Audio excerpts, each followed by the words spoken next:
Welcome to Humanitarian Frontiers in AI, the podcast series where innovation meets impact. In each episode, we dive deep into how artificial intelligence is reshaping the future of humanitarian work.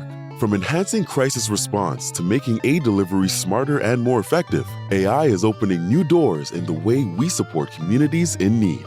In this series, hosts Chris Hoffman and Nassim Motelabi bring you thought leaders from academia and the tech industry to discuss not only the vast opportunities AI offers, but also the ethical considerations and risks we all must navigate. Join them on this journey as they explore AI's potential to transform lives and address humanity's most pressing challenges. Hey, Nassim, welcome back. It feels like this has been rapid fire podcasting we've been doing in the past few weeks. It's so nice to see you again this week. Thanks, Chris. Yes, we have been covering quite diverse topics, and today we have a very special one.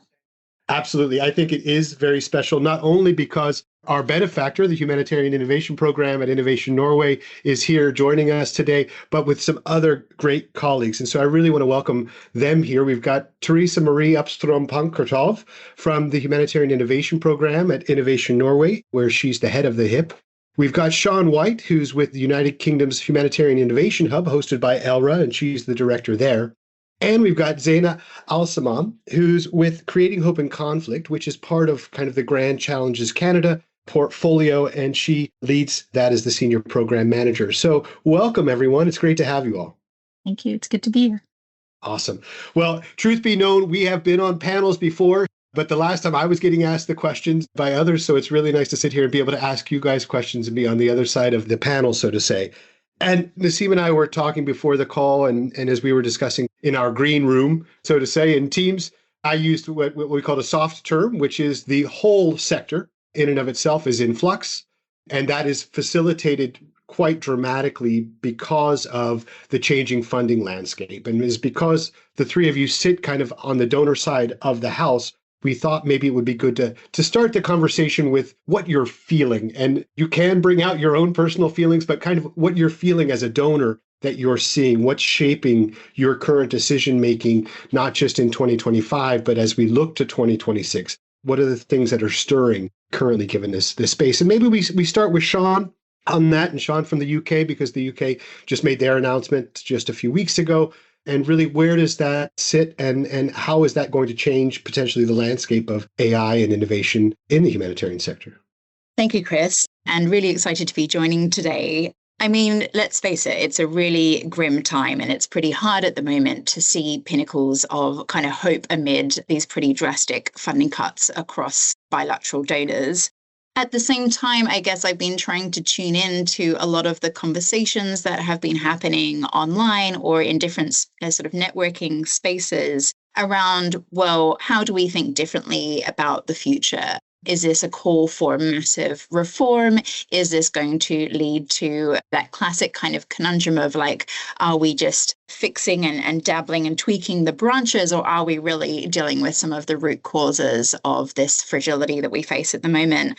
And I think we could take some of the themes that I'm seeing in those conversations and ask ourselves, what does this mean for work around humanitarian AI? So a lot of those conversations pick up on themes of efficiency. And so what does that mean when we come to thinking about AI? And I think partially there is a working assumption that emerging technologies and AI in particular will make the humanitarian system somehow more efficient with the resources that it has. And clearly they do have that potential. But I think there are perhaps some major gaps in our current understanding in terms of whether that will really hold true or bear fruit in real life. And if we're talking about saving costs, if we're talking about saving time, do we really have the evidence at the moment that AI development is going to be cost saving? Do we really have the evidence to understand, okay, if we are saving staff time on certain tasks, what can we then reprioritize that time for? So some of our most elementary assumptions around the role of these types of technologies need to be interrogated a little bit more if indeed technologies like this are going to come to our aid in this difficult climate. The other thing that I'm seeing in those virtual and in-person discussions is that we need to get better at collaborating differently and reducing competition and duplication in the sector. And I feel like this is one that really resonates with, I suppose, my own personal career trajectory and what I've seen as a major challenge for the sector. We're still not amazing at coordination, or despite the best will from different actors to try and coordinate, we are ultimately, sadly, set up to compete for funds with each other. And now I think is really a time to challenge that and to try and put that in the past a little bit. And AI is a great example of where there is a real opportunity to behave differently, essentially. And in some of the work that the UKHH has done, we've tried to start mapping out, and we have a directory on our website of AI-enabled humanitarian projects. There's a list of more than 100 projects that have some kind of public record of how they are AI systems that are being used in humanitarian response. And what you see quite quickly is that there is a lot of duplication already within that list of projects. And I would really encourage more organizations to add to that list, to check that list before they start investing in work, because now is the time, I think, that we need to really end some of that duplication. And then my last point, I suppose, is that now is also going to be a time where anything that is not life-saving assistance is going to be challenged. And so we need to make the case for why we should be investing in research and innovation, including AI-related work. And part of making that case requires us to also consider the costs of assurance and mitigating risks and that kind of global architecture that we might need to build to make sure that we can leverage the potential of AI whilst mitigating the risks that it poses. Yeah, I mean, Theresa, to you on that last point, because I think obviously we've worked together a lot on a lot of different projects. And what I've seen is we're not talking about just life-saving, right? We're talking about parts of the process that can be innovated on as well. And that's always been something good, whether it's procurement or whether it's different things that you're doing, greening the operations. And so from that perspective, how is Innovation Norway seeing this year? And how is, because I'm sure you've already started to think about 26, what is that looking like for you guys? Yeah, one thing is what it looks like for us. Another thing is what it looks like for our projects. So Norway will announce its continued support to the Humanitarian Innovation Program tomorrow. So I'm happy for that. I'm happy that they continue to be a sort of faithful donor and see the importance in innovation. What I'm wondering is how this will affect the humanitarian organization's capacity to innovate versus the need for innovation moving forwards. And I think you're right. You mentioned procurement, and we've done a lot of work on how to support humanitarian organizations in becoming more innovation friendly. And one of the tools that we see is important here is partnerships. So how can we more easily create partnerships across sectors? And it seems to me, as we're now sort of strained or pushed to make difficult decisions, that partnerships, that people are more open to consider partnerships and see the importance of forming these partnerships in an efficient and an impact-based way. So I'm hoping that this is a way forwards for us, that we can work more on this.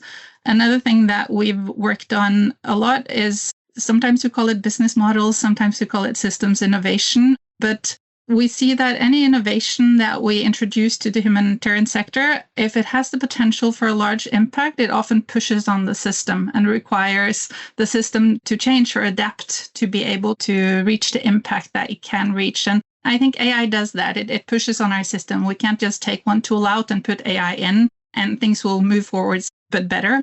It requires us to consider our other processes, our other tools. It requires a lot of, capacity building or other supporting structures. So I think moving forwards, looking at the systems innovation, looking at the ecosystem that the humanitarian response system is, I think will be increasingly important moving forwards.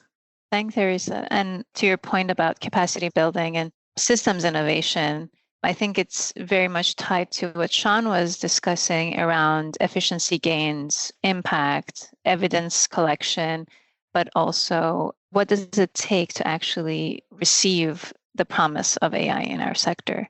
And I think this goes to the question of scaling, perhaps, right? And my question, maybe, Zainah, to you is, what do you think are the major challenges for scaling AI or technology solutions like AI to actually see some efficiency gains and be able to measure their impact and how they can actually be beneficial to the humanitarian sector. Because I think when it comes to efficiency and collecting the evidence, it's tied to a level of scalability to actually be able to implement AI to a scale that it actually brings in the gains that you're looking for. So maybe you have some thoughts given your work with the Grand Challenges Canada. Sure. Thanks, Naseem. So, I think artificial intelligence is increasingly influencing various sectors. And as we've noted, it's penetrating the humanitarian sector quite quickly. And so there's great potential. We've seen lots of great successes. We've also seen lots of lessons learned in our portfolio of investments across the innovation space, whether it's to optimize clinical care or prediction, forecasting tools to allocate resources efficiently. So, there's lots of interesting use cases that we're seeing in the sector. I think for us at Grand Challenges Canada, scaling is always an important topic that we like to think about. And I think one of the challenges that we're up against is ensuring that there's demand. I think there's a tendency of AI being this new, shiny, sexy thing that's in the sector, a kind of catch-all to solve all the world's problems. And I think when it comes to scalability, we need to think about end user demand. At Creating Hope in Conflict, the portfolio that I work on at Grand Challenges Canada, we're trying to serve the most vulnerable communities affected by crisis and affected by conflict. And I think we have to think about the end user demand in terms of our communities. Is this solution solving the problem that is being prioritized at the community level? And I think that's always the question we have to go back to. As great as there is potential for AI and perhaps a scalable solution, we have to think about the end users at the end of the day. And is this solution solving the challenges that they are facing at the community level? I think we also have to look at the potential for adoption across humanitarian organizations. We fund a range of humanitarian players in the space, from local organizations to larger agencies and organizations and international NGOs. And we have to look at, is there openness? Is there demand from that aspect for the solution? And I think one of the biggest challenges that I've seen across our portfolio, or even across the sector, is we don't see enough of local talent spearheading these solutions. There's surely plenty of it out there. And I think one of the things that we learned, we recently did a learning paper on our AI investments across the last few years. And I think one of the things that was front and center in this paper was that most AI projects that have come our way are actually led by organizations in the US and Canada and Europe in the global north. And I think what we need to see moving forward to ensure that these solutions are scalable is more investment in local institutions that are spearheading AI investments. I actually think that's one of the biggest challenges that we're facing, to ensure that the solution is actually fit for purpose and fit for the needs of the community. So I think moving forward, we'd love to see more of that local investment in AI expertise at the community level. I'll stop there. Thanks, Zainah. I just love that you mentioned the local investments on AI and speaking to the innovation hubs, let's say, in the global north, quote unquote. But also you mentioned demand-driven AI investments, right? And I think this begs the question around risk mitigation or risk appetite. Maybe, Sian, you can speak to this, working with the UK Innovation and as the director, how much of our investments are informed by this risk appetite, especially considering the data collection and where the data usually comes from in the humanitarian sector, but then where the AI investment is actually happening. So there's usually a disconnect, especially when it comes to innovation and the topic of digital innovation. There's always this question of agency and risk management, or not even risk management, just considering the needs, considering the affected populations and bringing them around the same table and having them as part of the conversation. And also even in that statement in itself is problematic because they should be naturally part of the conversation, right? So over to you, Sian. What are your thoughts around this? Yeah, it's an interesting one. And I think what I've kind of observed when we first started doing some work around AI, the conversation seemed to be essentially between those who are like, yes, we really need to lean into AI, and others who are like, let's just try and shut the gate, like this is all a bit much.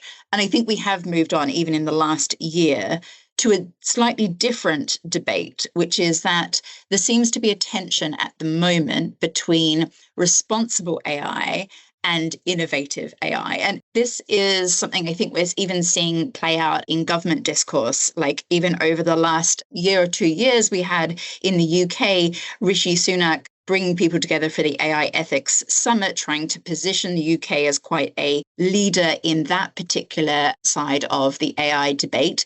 More recently, we've seen Keir Starmer really lean into investment in sort of the infrastructure needed to support AI and just advocating much more that we need to be innovation leaders as well. And this, to me, is something that I, again, see playing out in the humanitarian sector, that there's, I think, according to me, there's a false dichotomy between these two things. You don't have to be either innovative or do responsible AI. You can do both. And I think as potential funders in this space, there is a role for us to champion that it is not either or, and then to help support partners to navigate that.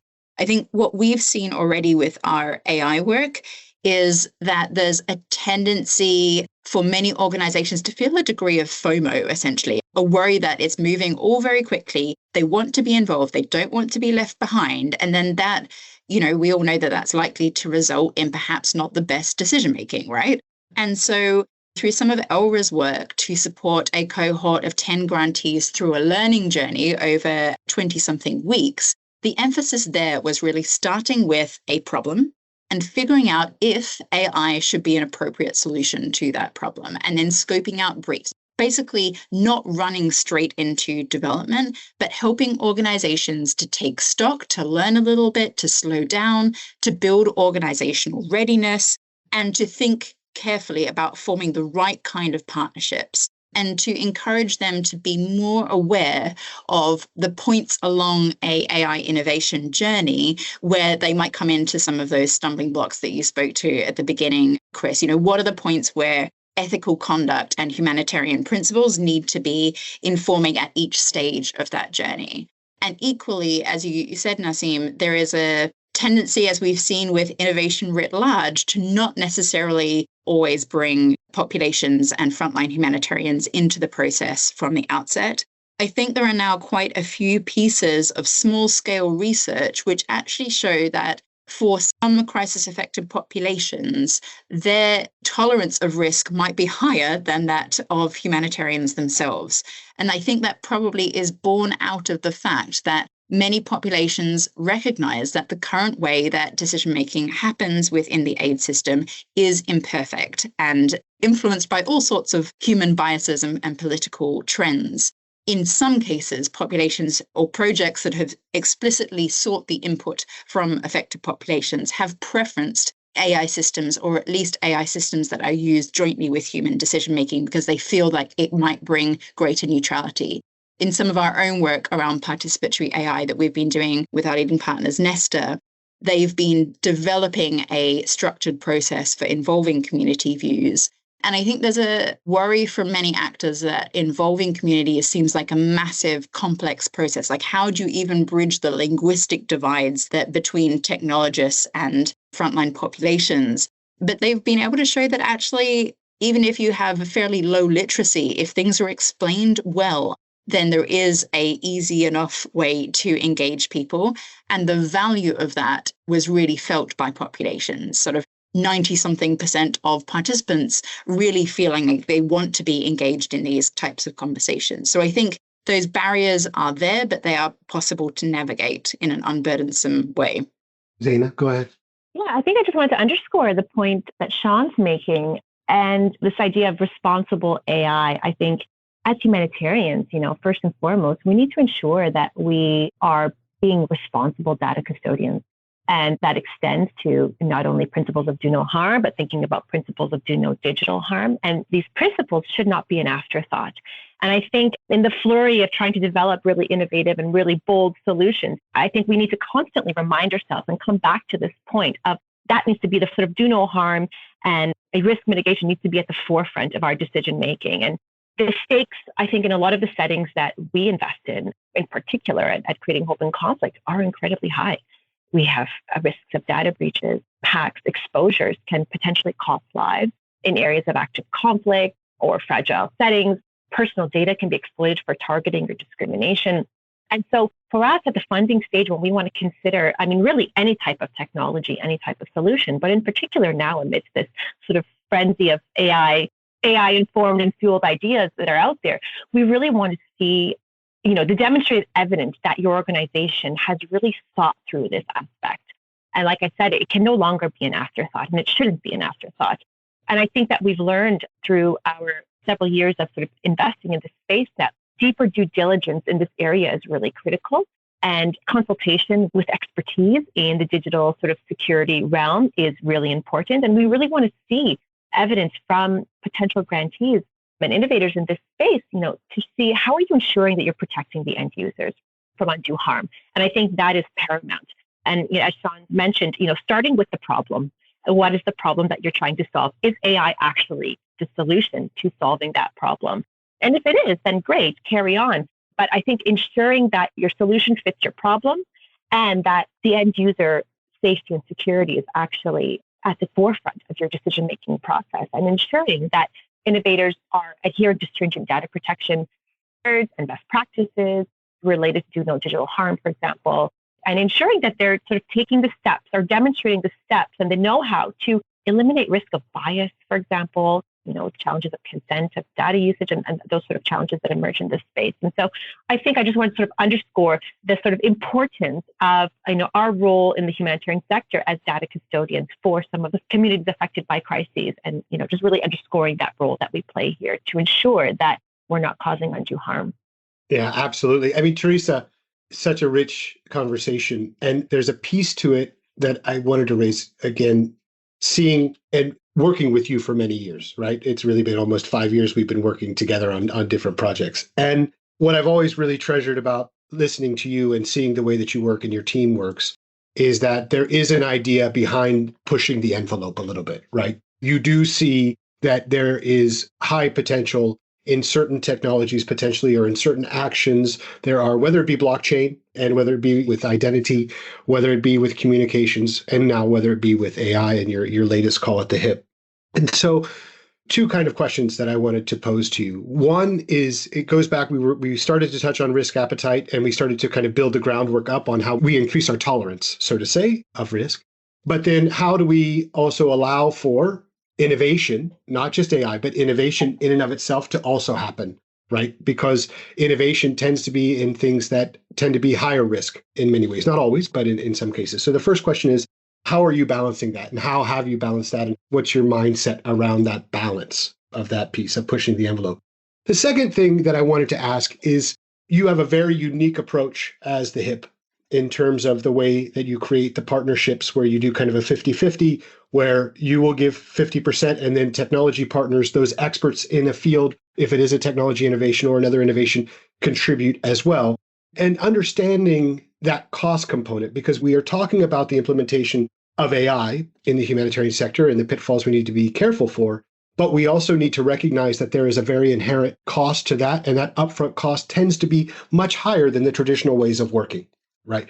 And so you've started to find a balance with that in the way that you do things. So I'd love to hear, maybe not the genesis of where you got there, but how you're seeing that be impactful in terms of the potential for scale around your technology kind of initiatives that you fund as Innovation Norway. Thank you. Great questions. So the sort of balance of when to innovate and balance the risks in innovation, I think there are two key questions. And one is that it needs to be needs-based. So we need to identify a key humanitarian need that we're currently not able to meet. And as long as humanitarian needs are not met and people affected by crisis are not being helped to a full extent, then innovation is not really an option. It's something that we need to engage in. And so if we've identified a core humanitarian need that's affecting either a lot of people or affecting those that it's affecting significantly, then we need to innovate. And innovate is a methodology to see if we can find new solutions and better ways of working to meet those needs. So I think that's a core sort of starting point for an innovation process. And the other one is that the people themselves, so people affected by crisis, need to be a part of that innovation process from the beginning to the end. When we ask people affected by crisis that have been part of our innovation projects, what are your recommendations to us moving forwards? They always say invest in local leadership and invest in training. And we see this in all our innovation projects that go well, that they do have local leadership and they do have training. And they often also include a component around financial strengthening, even if that's not the core of the project. Some kind of improved methodology for VSLAs, for example, often tend to pop up in the innovation projects that we support that are the strongest. And if these things are in place, I think our risk tolerance can be quite high.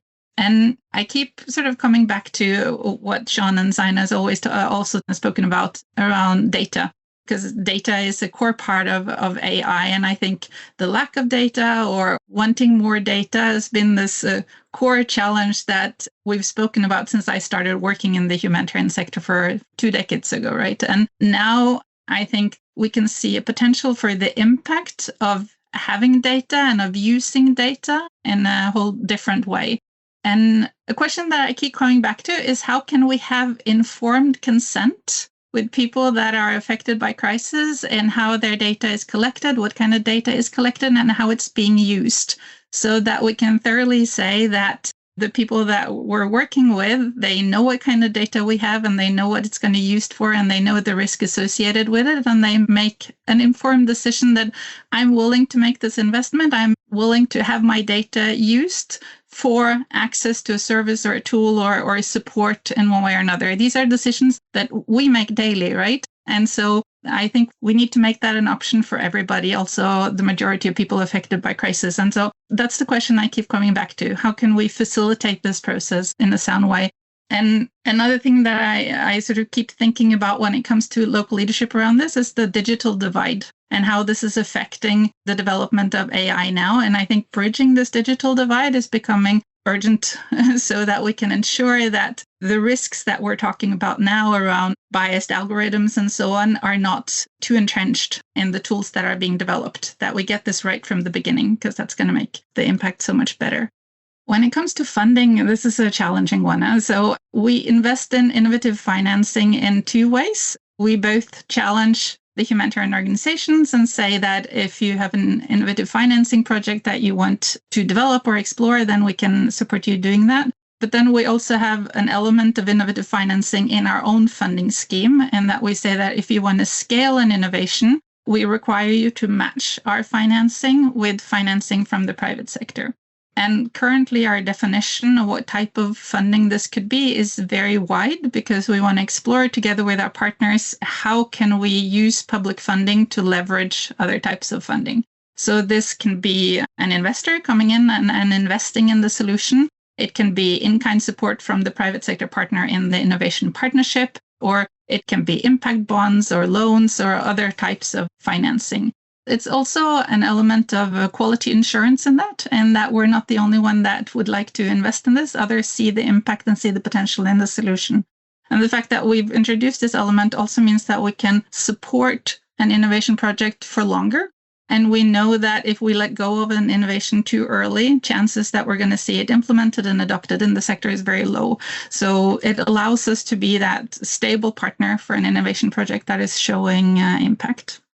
I love it. I love it. Thank you so much. Nasim, over to you. Thanks, Therese, and thanks, Chris. I'll take the topic on data ownership and risks around data privacy and protection. I think this is an interesting one because, Sian talked about the risk tolerance or higher risk tolerance of affected populations when it comes to technology use. And I think there are connections between that and data ownership as well. When it comes to the context of refugees, for example, which I was familiar with during my PhD research, there were a lot of studies where there were qualitative data collected from affected populations, refugees, and they were asked, are they okay with their data collection and being used for a certain technology innovation and so on. And you see that there is this wave of awareness around how their data is fueling organizational innovation for humanitarian organizations across the world, and they want to be part of that. They were actually asking for compensation for their data, right? So this is something that, Therese, you were mentioning, how can we resolve this challenge around data And I think my question to Sian would be, what progress have we made in this space around data ownership, data risk assessment, and also AI innovation? Is there any progress recently around this conversation? And what do we expect when it comes to AI? Oh, that's a tough question. And I'm not sure I am the best place to answer that. So please, Therese and Zainah, please jump in. But I think it's worth just being conscious of the fact that there is an AI data dilemma at a global cross-sectoral level in terms of the amount of data that we have to be able to train AI models, particularly generative AI models that we're seeing advance so quickly at the moment. And then, as Therese pointed out, the reality of the context where we work, where we know that almost by their very nature, crises will destabilize or make data irrelevant quite quickly. And so if we are trying to design systems that can inform decision-making or that can act in those contexts, that's an immediate and obvious challenge, which I don't see us fully being able to account for in the way that we are approaching AI at the moment. So I think that remains a massive challenge. I do think there is a lot of discussion and a lot of positive progress in terms of thinking about developing through lines between data sets. You know, the humanitarian sector for a long time has gathered a lot of data, and we haven't always effectively known why we are doing that or how we should be using it. So I think there is a continued push on us to ask ourselves, what do we need data on? How can we strengthen that data architecture? To what extent do we make some of that data a public good? And to what extent must we be very careful to protect data of very vulnerable populations, and in particular, protect that from nefarious actors who might be using that to target populations, health centers, etc. So there's some massive questions in the data architecture, which I don't think we are fully grappling with at a coordinated cross-organizational level. At the moment, we're seeing with funding cuts, major data sets, things like the DHS survey data. We're recognizing how owned that data was, for example, by the US, and how problematic that will be going forward. So in my mind, there's a lot of unresolved points there. Zainah, I wanted to ask you to jump in on this one because I think it's a big question. First of all, a point that you brought up, I really don't want to go down the rabbit hole, but it's such a beautiful conversation, I think, around compensation and what that compensation balance is, because it is a give and a take already, right? Because it is give us data, you get assistance kind of relationship in some way. And flipping that around, what are the implications of that? I think that's a great conversation. Probably not for today, but a great conversation nevertheless. Maybe you and I need to have that separately. So we talked about this in the last episode that'll be airing very soon, which was a lot around the EU and the EU regulations that have come into force. Now, obviously, I don't think that at least what Canada doesn't and the UK doesn't. I'm not sure if Norway has to follow certain EU regulations or not around the AI. But as we move towards this, right? So the reality is like this first thing that started getting implemented in February is that organizations have to train all of their staff on AI if they're going to use AI, right? So there's a whole nother piece of this puzzle, which is regulatory. And so, Zainah, to you on the Canada side, because you're not beholden to GDPR or the new regulations, but some of the people that you might be contributing funds to that could implement AI are going to have to be.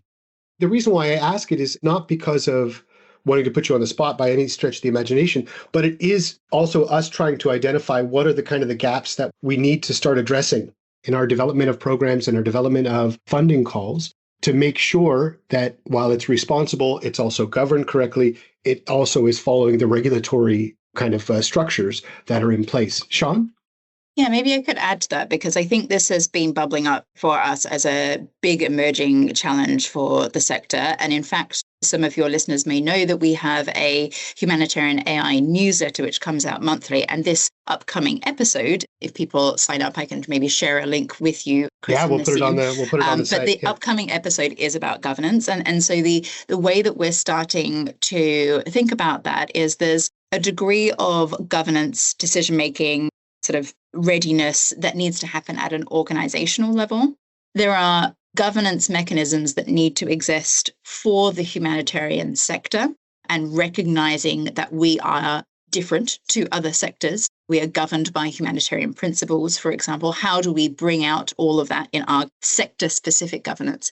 And then there is all of the ways that we need to, and I think we need to do this a lot better than we are currently, connect with global legislation, global positive trends in terms of AI governance and assurance mechanisms. And we're still at the early stages of all three of those, I think. And there's a real mix across the spectrum about what is needed internally in an organization. Some organizations have really sort of fast-tracked and thought deeply and started to expand their teams working on this. Others are really at the early stage of just asking, how do we go about this?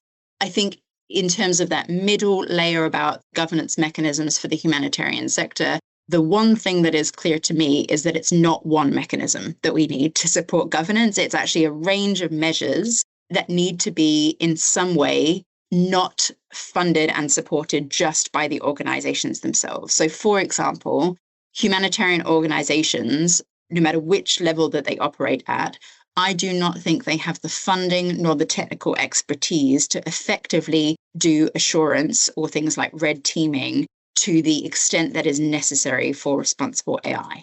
That means that we have to have a slightly different approach to what we would have for perhaps innovation writ large for supporting that at a sectoral level, and one that is guided by humanitarian principles. So we've just done this review of peer-reviewed and grey literature in partnership with University College London. And, one of the things that kind of came out of that is that amid the peer-reviewed literature, firstly, it's to the point that we were speaking about earlier, it's almost entirely dominated by researchers coming from high-income countries. So we're at risk of sort of repeating our colonial legacies in the domain of AI. But importantly, the other thing that was really noticeably absent was mentions of how to apply humanitarian principles in this new domain. And so I think that is the real challenge. And I would argue there's also a sort of reverse piece. So we know that we can't go on this AI journey just with humanitarian expertise. We know we have to work with the private sector and technology experts. There is a task in terms of capacity building on their side, like for us to strengthen their understanding of the humanitarian sector, to help them engage in ways that would be constructive for our humanitarian aid work. And that is on us to help them engage effectively. So yeah, that's our current kind of starting point for thinking about a lot of those governance-related aspects. And there's a lot of really exciting initiatives underway as well. And in governance, particularly more than anything else, we need to be making sure we're not just starting up new types of governance mechanisms without coordinating with all of the other good work that's going on. Naseema, I'll turn it back over to you in just a second, but there is something that I think that is also important that has, not just because of the company that I'm a part of, but because this current funding crisis has brought a lot of other companies like mine together, right? So a lot of the social impact businesses that are really focused on not just the humanitarian side of the house, but also the development side of the house, nonprofits, et cetera. And all of us coming together and starting to learn about what we're all doing, because we are as disparate and as competitive, probably more so than even the INGOs are for going for your funding, right? So we've always been a very competitive, small group of social impact startups and companies.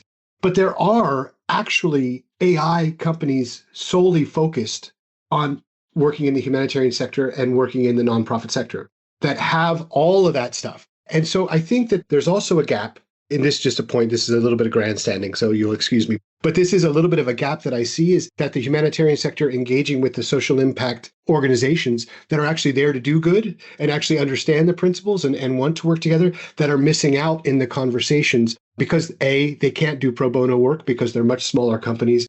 B, they need funding as well to come forward. And so this creation of partnerships, this creation of co-developing of programs together and co-seeking of funds together to implement a technology in the right, responsible way.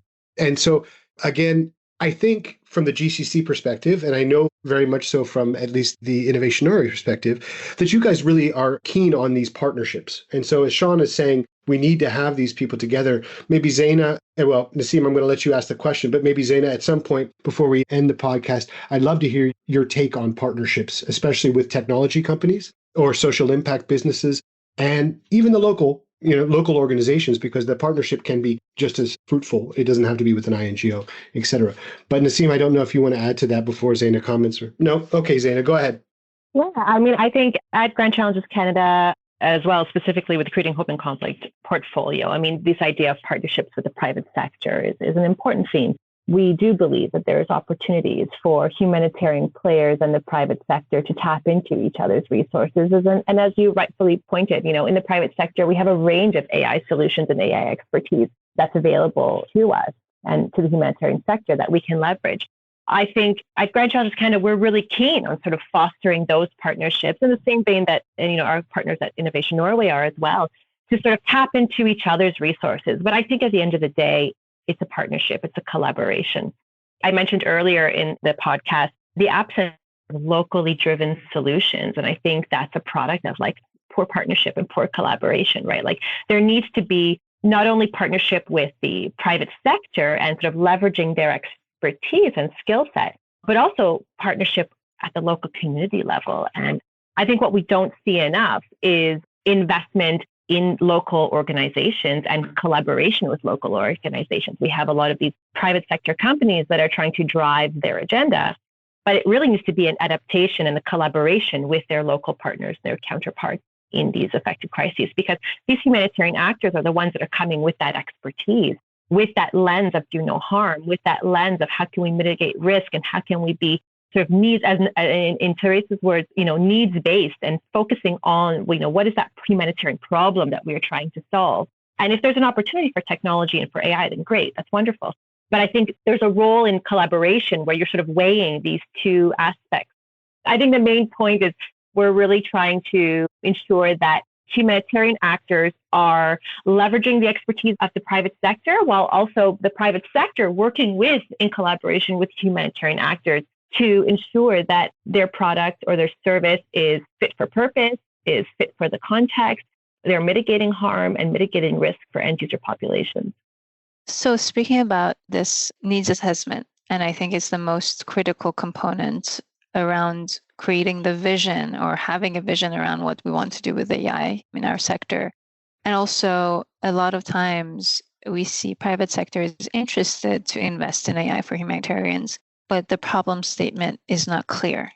And we've been collecting a lot of data over the years. I don't think we have the problem of lack of data, but I think we don't know what to do with it. But I'm curious from this group, what are the interesting AI use cases, if you want to call it, or solutions or needs you see that could be solved or even if not solved, but addressed with AI? Do you talk about this on a daily basis? Therese, maybe you have a chunk of money set aside for a certain type of solution. What would that be for you? And maybe we can go around the room to discuss this. Sure. I'd like to go back to the first sort of initial part of your question when you talk about the needs assessment and the private sector's interest in investing and being a part of a humanitarian response. Because we do invest in needs, we don't invest in solutions. So the humanitarian organizations come to us with their need. And sometimes we see that AI becomes a part of the solution. Sometimes AI is the solution. And sometimes it's not, and it's not included at all. But I think one of the things that we want to avoid that I think we saw, maybe not so much now, but a few years ago, is a humanitarian actor that is working hard in a humanitarian response and being frustrated of the lack of the right tools to help them work efficiently. And they think, okay, I need a new solution. And it used to be an app. Now it's maybe AI. And my AI solution should do A, B, C. And then they go ahead and they procure that. And when they start using it, it doesn't really fit the need. It's not really what they needed. And I asked an AI expert within the health sector, and I said, what do you need from your partner? What do you need from the humanitarian organization's side to be able to invest your skill set in humanitarian response? And she said, I need them to know their problem. And so we always start with that needs assessment, and we ask the humanitarian organization or the actors from that side to invest fully in the humanitarian needs assessment. And then we require that they hold an open market dialogue. So they present the outcome of that needs assessment. And when we ask AI actors and other private sector actors, are you able to provide your best solutions to humanitarian response today? And if you're not, why not? Then one of the key reasons that come up is a lack of information, a lack of platforms to meet.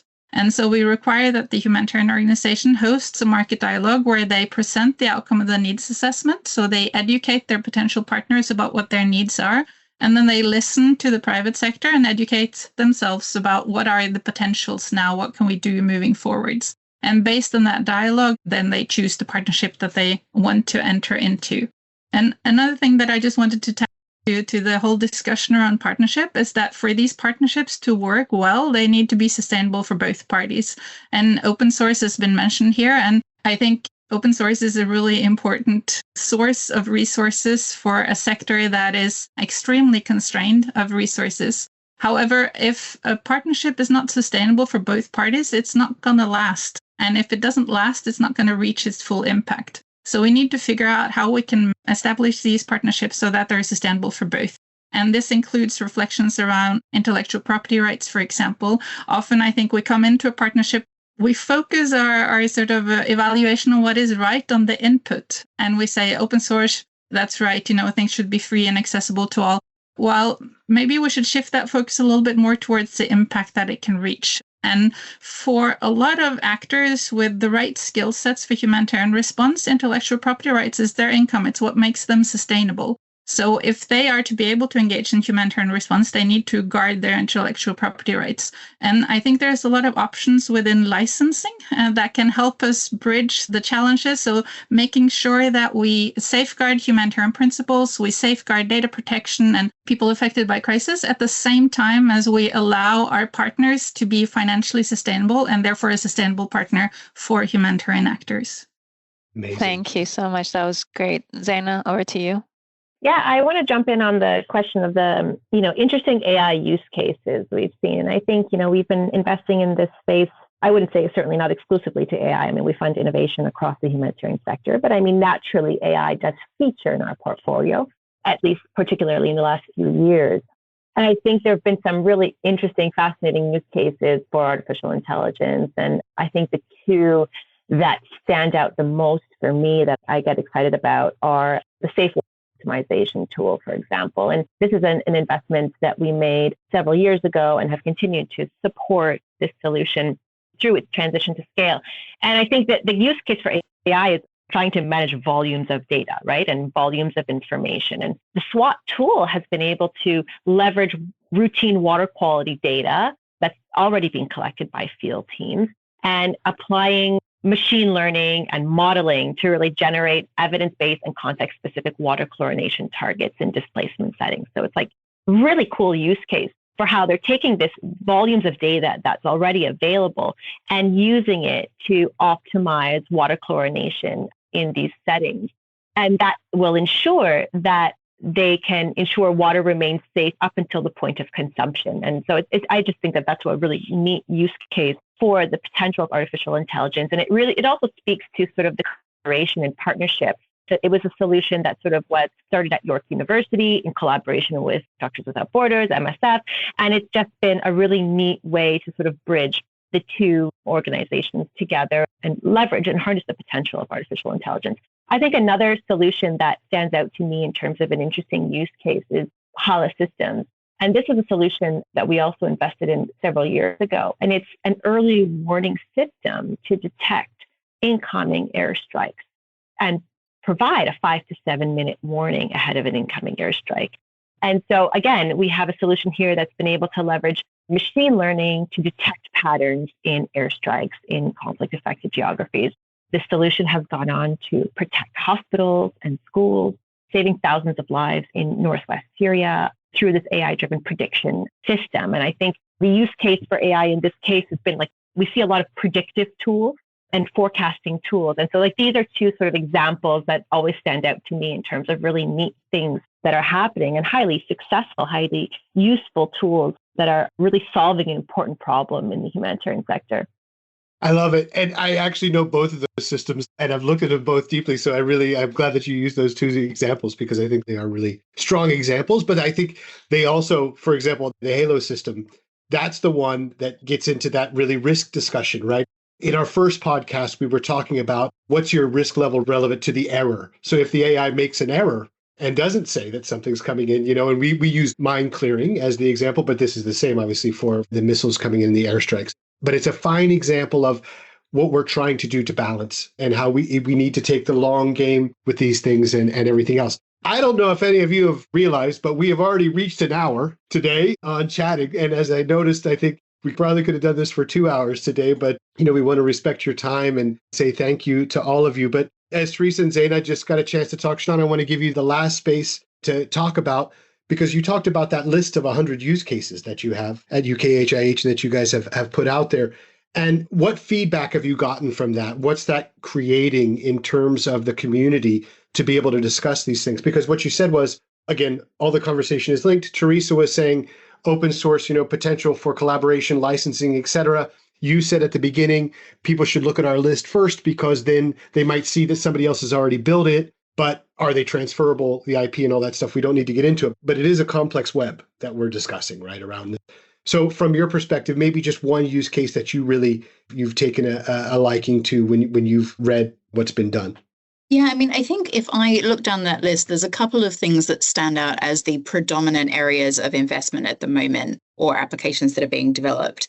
One, better or worse, is there's quite a lot of flood warning systems being developed. I think they're all probably being developed as the one flood warning system to rule them all. So therein lies a challenge.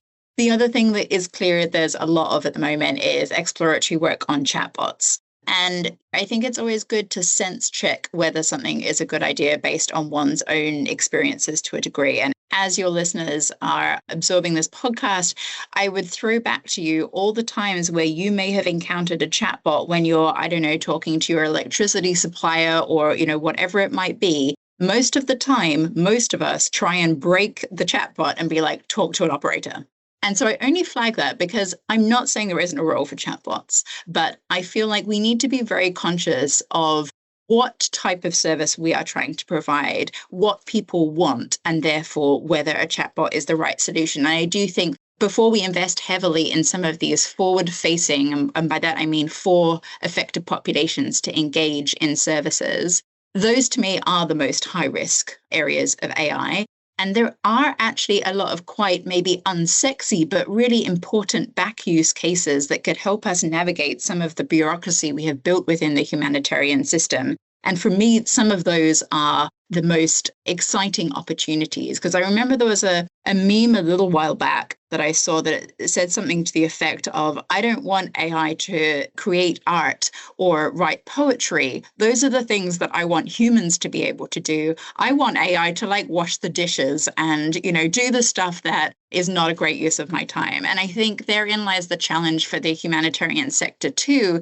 If we are finding AI uses to alleviate some of the hours and hours that we spend on report writing or sort of pointless back-end tasks, how can we then get better at the stuff that's actually really important, like being a good listener to an affected population, acting responsively, making effective decisions. The other area that I think is a major priority for AI that I just want to call into question or help us to think of it as a different opportunity is that there are many AI systems designed to synthesize knowledge or to better inform decision-making. And while I encourage such efforts, it's very important for us to be aware that there is quite a lot of evidence at the moment for how we could improve humanitarian work. And because we are human, we don't always pay attention to that in decision-making, or perhaps we don't proportionately give that as much weight as, our gut instinct and things like this. So we need to make sure that we are designing and seeking opportunities that will really enhance our core mandate. There is also a chance that because problems are being defined primarily by individual organizations, that we're actually missing opportunities to do some of the bold systems level AI applications, that we're not picking up on big enough opportunities to create scalable impact across the sector. Amazing. Yeah. Okay, I will say that that's a whole nother podcast, Sian, what you just talked about. So that might be another episode. We might have episode 11 now already defined. So thank you for that. Yeah, great stuff. Naseem, I think this is it. I think we've reached the end of this amazing conversation today. Naseem was texting me as we were here. She's like, we need to put this out tomorrow. She's like, this has got to go out now. We need people to see this. We need people to hear this. This is a really important conversation. So Teresa, Sian, Zainah, thank you from my side. I really appreciate it. Naseem? Thank you so much. It was a pleasure. Maybe I have confirmation bias because I feel like everything that you were saying resonated with me. So I'm really excited for our listeners to hear. And I think we covered a lot of topics in this 1.5 hours. And I think that's the most exciting part about this episode. So thank you so much. This is what you get when you bring a whole bunch of friends together that love a subject and want to chat to each other and only get to meet like once a year. So this is great. So this was really phenomenal. Thank you all for joining. Thanks for your time today. And yeah, can't wait for the next episode. So talk to you soon. Bye. Bye. Thanks for having us. Thank you for joining us on Humanitarian Frontiers in AI. We hope today's conversation gave you new insights into how AI is transforming humanitarian efforts and the steps we need to take to ensure it's done ethically and effectively. If you enjoyed this episode, be sure to subscribe and stay tuned for more discussions with leaders and innovators at the intersection of technology and humanitarian work. Together, we're exploring how AI can bring real change to communities in need. Keep pushing the frontiers of possibility.